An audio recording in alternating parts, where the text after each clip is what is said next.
Hi, and welcome back to From the South. Ukrainian President Volodymyr Zelensky dismissed on Sunday the commander of the Territorial Defense of the Armed Forces, Yuri Halushkin. The decision comes amid a series of allegations by Ukrainian fighters, which have been silenced by the national and Western media. The presidential website has only announced the decision and officially appointed Major General Ihor Tantsiura as the replacement.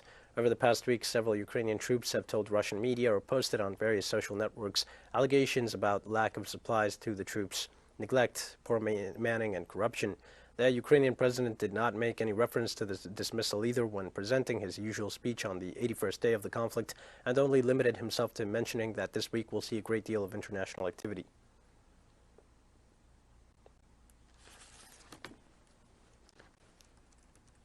Ukrainian government officials admitted the presence of Israeli mercenaries inside the Azovstal steel plant in Mariupol. The advisor to the Ukrainian president admitted the presence of about 40 Israeli mercenaries fighting on the Ukrainian front inside the Azovstal steel plant, which was seized by Kyiv's forces within the framework of the Russian military operation. The fact confirms the allegations made earlier by the spokeswoman of the Russian Foreign Ministry, Maria Zakharova, who warned about the existence of mercenaries fighting alongside the neo-Nazi Azov battalion, while pointing to the involvement of the Israeli government.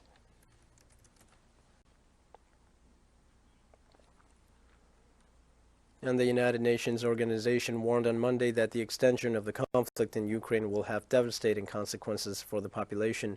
9 out of 10 Ukrainians would live below the poverty line as a result of this. A publication of the multilateral organization has detailed that at the present, buildings, roads, bridges, numerous hospitals, and schools have been completely destroyed. The report adds that half of the companies are closed and the other 50% are facing serious difficulties, meaning that millions of Ukrainian citizens will be pushed to live below the poverty line if the conflict continues to drag on.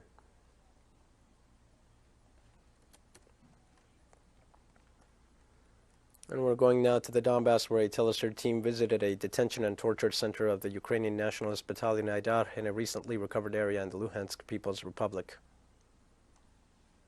Polovikin was a former sausage factory converted into a detention, torture and death camp by the Aidar Battalion, one of the neo-Nazi groups incorporated into the Ukrainian armed forces since the 2014 coup in Kiev. They used torture against people who did not agree with the main ideology, against people they considered prisoners of war, without giving them a chance to defend themselves. As international law stipulates about torture, if they believed that if a person had something to do with military service in one way or another, torture was used, and it was severe torture. An as yet undetermined number of people were interned here illegally for political reasons or simple extortion. This is what happened to them. That was in 2014. They were bringing us bodies with signs of violent death, on which we would do forensic analysis. In addition to gunshots wounds, there were cases where we found stabbing, wounds caused by blunt and also by hard objects.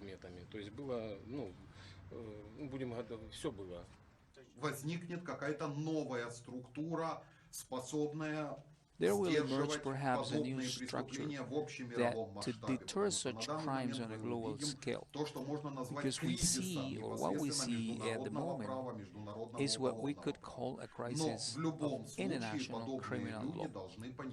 But in any case, these people must be punished, and the idea, which is very important, of a certain moral sense, that they have a legal right to torture their fellow citizens, must be condemned. Ivan spent several weeks in these dungeons. This is where they took us inside. There was a table, a chair, there was a cover with an axe, and this is where the beatings were done, the interrogations, the torture, and everything else. In this particular place, as you can see, here they also try to cover their tracks. They broke everything, they interrogated people. They made fun of them after the interrogation. They would take people down the same stairs to their cells. Here, they watch us and pour water on us. This is where they were watching to see if we were alive or not. They could have thrown anything. Thousands of murder and torture files have been submitted by the Lugansk authorities to the International Criminal Court and the European Court of Human Rights. None have been looked into. Alejandro Kirk, Telesur, Palavikino, Lugansk People's Republic. The European Commission cut on Monday the gross domestic product growth forecast for the Eurozone by more than 1 point. The impact of the conflict in Ukraine was one of the reasons behind the fall from 4% to 2.7% as of February this year. The beginning of this week's report for the Eurozone also informed of an increase